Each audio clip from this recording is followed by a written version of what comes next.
Out of Maryland, it joins me. 2 military projects there are being canceled to help fund this wall. First, given your role in that local representation aspect, before we get to everything else, is this good for your constituents? Is it good for Maryland? No, first of all, Ari, it's actually 3. It's bad for my constituents, it's bad for Maryland, and it's bad for the country. One of them is a child care center. You have children right now who are in a World War II era building that's dilapidated. We would have built capacity, given them a modern facility, but instead we've got families whose children will now be on a wait list, and they're going to spend $10,000 more per family, per child, for child care because Donald Trump wants to build a wall. It impacts morale, and which impacts military readiness.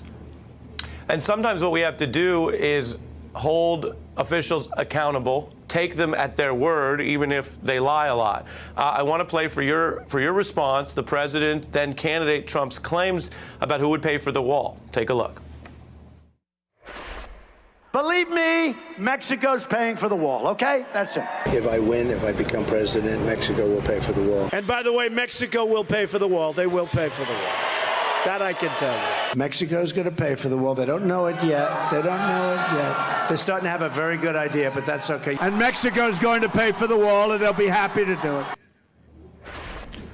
Are Democrats going to hammer that aspect of this? There's what he is taking the money from. You just spoke to that. But there's also what looks to be one of the greatest, now most famous broken promises in modern American history. No, we're absolutely going to do that because Mexico's not paying for the wall. It's the American taxpayers. But I think it's important to put a face on who is really paying for it. It is that family with a child who now no longer has military child care. It is that special forces unit in Europe who no longer has a facility to support their important and most often dangerous mission.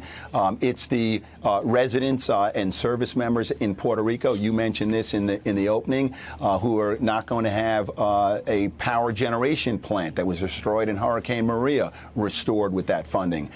So that's who's actually paying for it, and that's the face of the people who are impacted by the president's misleading statement throughout his campaign. While I have you, I also want to ask on immigration. As you know, a lot of controversy and some backtracking about people inside the United States awaiting health care, sometimes for life-threatening conditions. ACLU and civil rights groups are now filing against the Trump administration with a lawsuit. They're calling it a, quote, abrupt termination of this longstanding program that protects seriously ill people from deportation and what they call the risk of death.